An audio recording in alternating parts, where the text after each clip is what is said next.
Greetings! It is I, Countess Naravan Dracovin, Lord and Emperor of the Dracovin Empire, and welcome. It is time to continue my expose on the forgotten collectible card games of old, this time with Vampire: The Eternal Struggle. Now, I'm going to talk about the components of cards from the Crypt. These are the orange back cards that you're going to have. I'm going to go over all the details about these cards, but just know this, that these are the general statistics. There are expansions that have other unique versions of them, different than the vampires, and talking about them all together would be a little confusing. I'm just going to keep with the basics for now.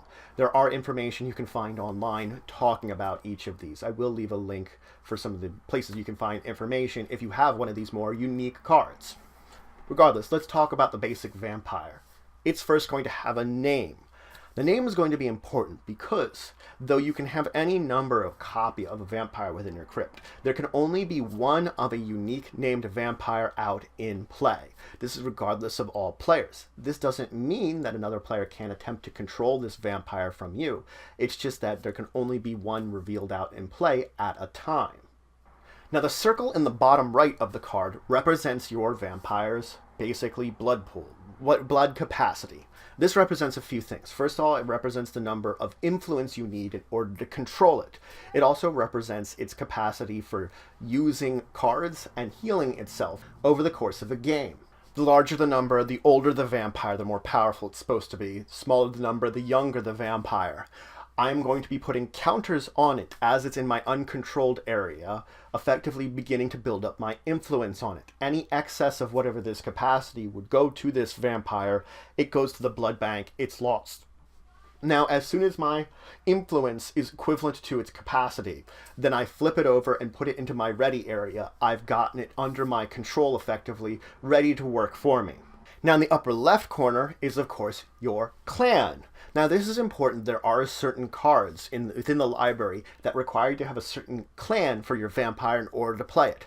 There are also other cards that specifically affect these clans too. So you're going to have to look to these cards to figure out when it's either being used by one of these clans or effectively targeting one of these clans in particular. It's going to be in that library card, but that's where this important information exists from.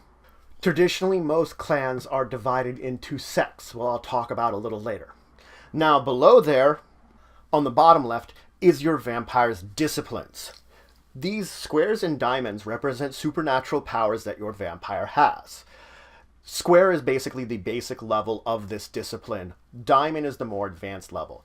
There are going to be a number of cards from within your library that will require your vampire to have this discipline in order to use it. It will mention on the card, it will show it. When I'm talking about library cards, I'll explain that. But effectively, I need this discipline in order to use it.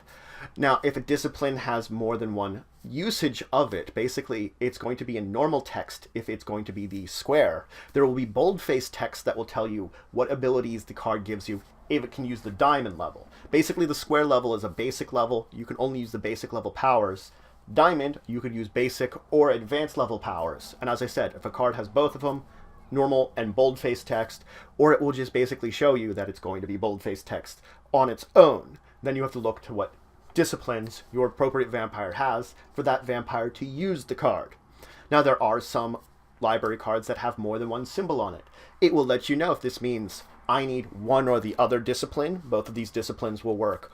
Or you might need both of them, and then you have to find a vampire that has both of these disciplines in order to use it. A number near the upper left corner of the text box identifies the group your vampire is. Your crypt must consist of all vampires from the same group or consecutive groups, which I will explain what consecutive groups means in another episode. But regardless, they must be matching in order for it to be used. Now, there might be older cards which do not have this number. If the older card has an expansion symbol in the upper right corner of it, it's considered a group 2 vampire. If it's an older one that does not have this, does not have an expansion symbol, it's considered a group 1 vampire. I'll explain what both of these numbers mean in a later episode. Just know that they have to be divided up by these groups. Now, an advancement card is a special type of card that you can have within your crypt. It's going to have a little advancement symbol below the clan, effectively marking it as an advanced card. The advanced card, once you place it into your uncontrolled area, you can attempt to effectively put it out by itself. Or if you want to, and you already have the same named vampire but unadvanced out in play, you can use 4 blood points basically to transfer them to the bank and move it from your uncontrolled zone and put this card on top of the non-advanced vampire. Basically, it would merge the 2 cards together. It would become the advanced version of it. And all the counters on it, all cards that were already associated, all that stays the same. And you would lose both cards when it would be burned. But effectively, they count as 1 card up until then. They're no longer separate. You've advanced him in making him a more powerful version of the vampire. Again, similar rules to before, you could only have the same name out, because the advanced card and the normal card are going to have the same name. So it will be the option of putting it on top of there, or having one or the other out. So you can, again, put one out on its own. It just should usually be easier to put the advancement out, and it makes it much more powerful. The text on the base card is not ignored. It is still in effect, just like the text on the new card is. But things like disciplines, group, clan, anything like that changes with it.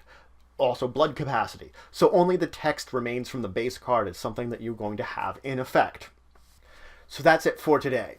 I introduce you to the Crypt card in Vampire the Eternal Struggle. I talked all about the general tip card, all the details that are going to be on it, what it means for your play. I introduced the various abilities from its clan to disciplines to what all these symbols.